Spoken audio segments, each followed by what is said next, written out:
Welcome to my YouTube channel study with Ranjit. Friends, आज का हमारा वीडियो जीके के महत्वपूर्ण 30 बिंदुओं पर आधारित है, जो कि आपकी आने वाली कॉम्पिटिटिव परीक्षाओं में बहुत ही उपयोगी सिद्ध होगा। बच्चों, यह वीडियो ख़ास तौर पर सीटेट के विद्यार्थियों के लिए बहुत ही उपयोगी है। बच्चों, हमारा इस वीडियो का जो पहला प्रश्न है वो दिया गया है कि 6 माह के शिशु हेतु आवश्यक दैनिक प्रोटीन की मात्रा कितनी होनी चाहिए। तो बच्चों, जो 6 माह का शिशु होता है उसके लिए जो दैनिक प्रोटीन की मात्रा होती है वो 2 ग्राम होनी चाहिए। ठीक है। अगला प्रश्न बच्चों, वसा में विलेय विटामिन कौन सा होता है। तो वसा में विलेय vitamin vitamin A, vitamin D, vitamin E और विटामिन के। ठीक है, तो इसलिए इसको कहते हैं विटामिन ए, डी, ई के वसा में विलेय विटामिन होता है। अगला प्रश्न संख्या 3, साइनोकोबालमीन किसे कहा जाता है। साइनोकोबालमीन किसे कहा जाता है। तो विटामिन B12 को साइनोकोबालमीन कहा जाता है। फिर इसी क्रम में हमारा चौथा है यहाँ पर, हीमोग्लोबिन का मुख्य कार्य क्या होता है। हीमोग्लोबिन का मुख्य कार्य ऑक्सीजन का वहन करना होता है। अगला प्रश्न संख्या जो हमारा 5 दिया गया है कि शरीर के अंदर रक्त क्यों नहीं जमता। यहाँ पर थोड़ी सी मिसप्रिंट हो गई है। शरीर के अंदर रक्त क्यों नहीं जमता। तो हिपेरिन के कारण, जो शरीर में हिपेरिन नामक प्रोटीन पाया जाता है उसके कारण ही शरीर के अंदर रक्त यानी धमनियों में रक्त नहीं जमता है। और अगला प्रश्न है, कौन सा अमीनो अम्ल प्राकृतिक रूप से पाया जाता है। तो जो ट्रिप्टोफैन नामक जो अमीनो अम्ल होता है वह प्राकृतिक रूप से पाया जाता है। ठीक है, कि कौन सा, ट्रिप्टोफैन। अगला प्रश्न बहुत ही महत्वपूर्ण प्रश्न है कि माँ के दूध में पाया जाने वाला प्रोटीन कौन सा है। तो लैक्टालब्यूमिन नामक प्रोटीन जो माँ के दूध में पाया जाता है और जो बच्चे के स्वास्थ्य के लिए बहुत ही उपयोगी होता है। ठीक है। अगला प्रश्न, मानव शरीर के किस भाग में पोटेशियम पाया जाता है। तो मानव शरीर की कोशिकाओं में पोटेशियम पाया जाता है। अब देखते हैं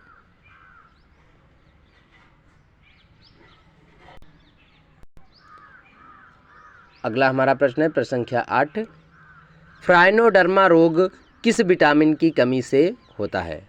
फ्राइनोडर्मा रोग विटामिन ए की कमी से होता है। अगला प्रश्न, मेरेस्मस रोग किस पोषक तत्व की कमी से होता है। तो जो मेरेस्मस रोग होता है वो शरीर में प्रोटीन की मात्रा कम होने के कारण व्यक्ति में हो जाता है। बच्चों, हमारा अगला प्रश्न संख्या 10, गर्भावस्था के अंतिम दिनों में HbF का सामान्य मान कितना होता है। तो जो व्यक्ति यानी कह सकते हैं गर्भावस्था होती है महिलाओं में, इसके अंतिम दिनों में HbF का जो सामान्य मान होता है वो 18 से 20 ग्राम प्रति 1000 मिलीग्राम होता है। ठीक है।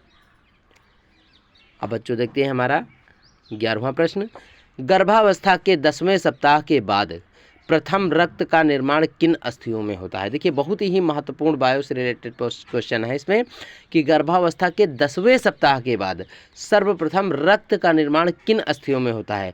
तो यहाँ पर देखिए दिया गया है क्लेविकल अस्थियाँ जो होती हैं उसमें गर्भावस्था के 10वें सप्ताह के बाद रक्त का निर्माण होना शुरू हो जाता है। अगला प्रश्न, बड़ी माता जिसे चिकन पॉक्स रोग कहा जाता है यह किस वायरस से होता है। बड़ी माता है ना, यह चिकन पॉक्स रोग किस वायरस से होता है। तो इसे देखिए यहाँ पर लिखा गया कि varicella zoster virus. Varicella zoster virus के कारण ही जो हम लोग कहते हैं बड़ी माता या चिकन पॉक्स रोग होता है। वायरस कौन सा हुआ, वेरिसेला जोस्टर वायरस के कारण। अगला प्रश्न संख्या, आम आदमी बीमा योजना कब लागू हुई। तो आम आदमी बीमा योजना 2 अक्टूबर 2007 को लागू हुई। अगला प्रश्न, प्रथम पंचवर्षीय योजना कब आरंभ हुई? तो जो प्रथम पंचवर्षीय योजना थी वो 1 अप्रैल 1951 को लागू हुई थी। इसी क्रम में हमारा प्रश्न संख्या 14 दिया गया है कि भारतीय राष्ट्रीय कांग्रेस का पहला मुस्लिम अध्यक्ष कौन था? तो जो भारतीय राष्ट्रीय कांग्रेस थी इसका पहला जो मुस्लिम अध्यक्ष था वो बदरुद्दीन तैयब जी था। कौन था? बदरुद्दीन तैयब जी था। अगला प्रश्न संख्या 15, उत्तरी ध्रुव में भारत का अनुसंधान केंद्र कहाँ है? तो जो उत्तरी ध्रुव है उसमें भारत का अनुसंधान हिमाद्रि में स्थित है। अब प्रश्न संख्या 16, सेन वंश का संस्थापक कौन था? सेन वंश का संस्थापक सामंत सेन था। ठीक है, जो आपकी आगे आने वाली वीडियो की परीक्षा और कह सकते हैं कि जो सीटेट की परीक्षाएं आ रही हैं उसमें ये प्रश्न बहुत ही लाभकारी सिद्ध होंगे। अब देखते हैं इसी क्रम में हमारा 17वां प्रश्न संख्या 17, भारत में सत्याग्रह का पहला महान प्रयोग कहाँ किया गया था? ठीक है, तो भारत में सत्याग्रह का पहला महान प्रयोग चंपारण में किया गया था। कहाँ किया गया था? चंपारण में। और इसी क्रम में प्रश्न संख्या 18 दिया गया है कि किस राज्य को भारत का अन्न भंडार कहा जाता है? किस राज्य को भारत का अन्न का भंडार कहा जाता है? तो जो पंजाब है, पंजाब राज्य को ही भारत का अन्न का भंडार कहा जाता है, क्योंकि यहाँ पर जो चावल और गेहूं की उत्पादन क्षमता बहुत अधिक होती है। अगला प्रश्न संख्या 19, निर्मल हृदय किससे संबंधित है? यानी किस महापुरुष से संबंधित है निर्मल हृदय? तो जो निर्मल हृदय है वो मदर टेरेसा को कहा जाता है, क्योंकि मातृत्व प्रेम के लिए बहुत ही प्रसिद्ध थी। प्रश्न संख्या 20, भारत में सहकारिता आंदोलन किस वर्ष प्रारंभ हुआ था? तो भारत में सहकारिता आंदोलन सन 1904 में प्रारंभ हुआ था। और सहकारिता का कार्य क्या होता है? साथ मिलकर के, यानी विभिन्न वर्गों और आयु के लोगों को एक साथ समान उद्देश्य की पूर्ति के लिए कार्य करना ही सहकारिता कहलाता है।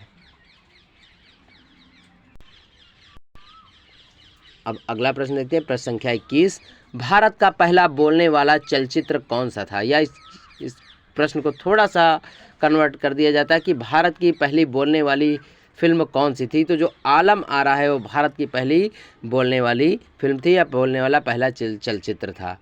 और प्रश्न संख्या 22, मनुष्य में मलेरिया परजीवी की खोज करने वाले वैज्ञानिक कौन थे?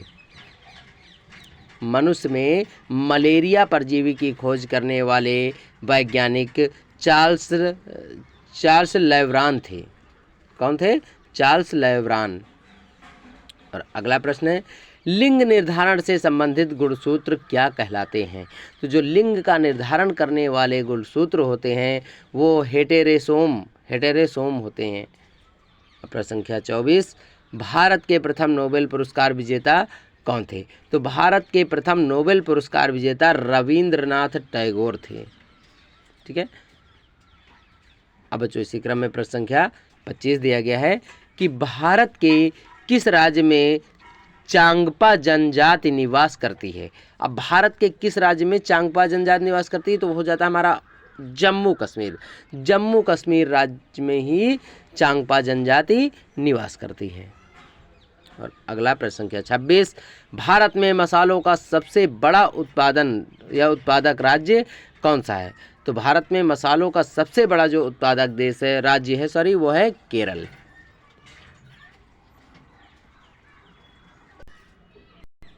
अब देखते हैं प्रश्न संख्या 27, किसके शासनकाल में तुलसीदास ने रामचरितमानस की रचना की थी? तो सम्राट अकबर के शासनकाल में तुलसीदास ने रामचरितमानस की रचना की थी। और इसी क्रम में प्रश्न संख्या 28 दिया गया है कि स्वतंत्र भारत के प्रथम निर्वाचन आयुक्त कौन थे? तो स्वतंत्र भारत के प्रथम निर्वाचन आयुक्त सुकुमार सेन थे। और प्रश्न संख्या 29, जो कि राष्ट्रीय मानवाधिकार आयोग का मुख्यालय कहाँ स्थित है? तो राष्ट्रीय मानवाधिकार आयोग का मुख्यालय दिल्ली में स्थित है। और अब इसी क्रम में हमारा इस वीडियो का अंतिम और बहुत ही महत्वपूर्ण प्रश्न संख्या 30, मानव अधिकार संरक्षण अधिनियम 1993 में कितनी धाराओं का वर्णन किया गया है? तो देखिए, मानव अधिकार संरक्षण अधिनियम 1993 में 43 धाराओं का वर्णन किया गया है। तो बच्चों, हम अपने इस वीडियो को यहीं पर विराम देते हैं और हमारा वीडियो आपको कैसा लगा इसके लिए कमेंट्स के ज़रिए ज़रूर बताएं तथा हम अपने अगले वीडियो में आपके लिए बहुत ही महत्वपूर्ण बिंदु लेकर पुनः उपस्थित होंगे। धन्यवाद।